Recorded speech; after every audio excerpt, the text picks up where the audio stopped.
আল্লাহ তাআলা আমাকে যেদিন জানার তৌফিক দিয়েছে, আপনাদের উৎসাহের জন্য বলি, সারাদিনে আর কোনো আমল করতে পারি আর না পারি, নফল আমল হিসাবে এই আমলটা সজ্ঞানে বিশেষ কোনো বিপদ আপদ মুসিবত না হলে আমি আলহামদুলিল্লাহ এই আমলটা কখনো ছাড়ি না, প্রতিদিন করি আলহামদুলিল্লাহ। আজকেও শুরুতেও এই আমলটা আমি করে নিয়েছি। আপনারা সবাই আমলটা করবেন তো ইনশাআল্লাহ। কোরআনে কারীমের শেষ 3টি সূরা, এই সূরাগুলো আয়তনে অনেক ছোট ছোট।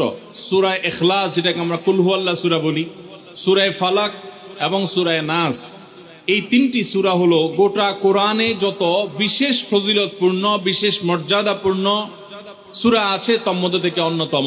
এই 3টি সূরার মর্যাদা অনেক বেশি। ভাইরা আমার, কোরআনে কারীমের এই শেষের 3টা সূরা এমন 3টা সূরা যে আমাদের প্রিয় নবী সাল্লাল্লাহু আলাইহি সাল্লাম সারা দিনে সবচাইতে বেশি সংখ্যক বার যেই সূরাগুলোকে ওয়াজিফা হিসাবে আমল হিসাবে পড়ার নির্দেশ দিয়েছেন কোরআনে কারীমের, সেই সূরাগুলো হলো এই 3টা সূরা।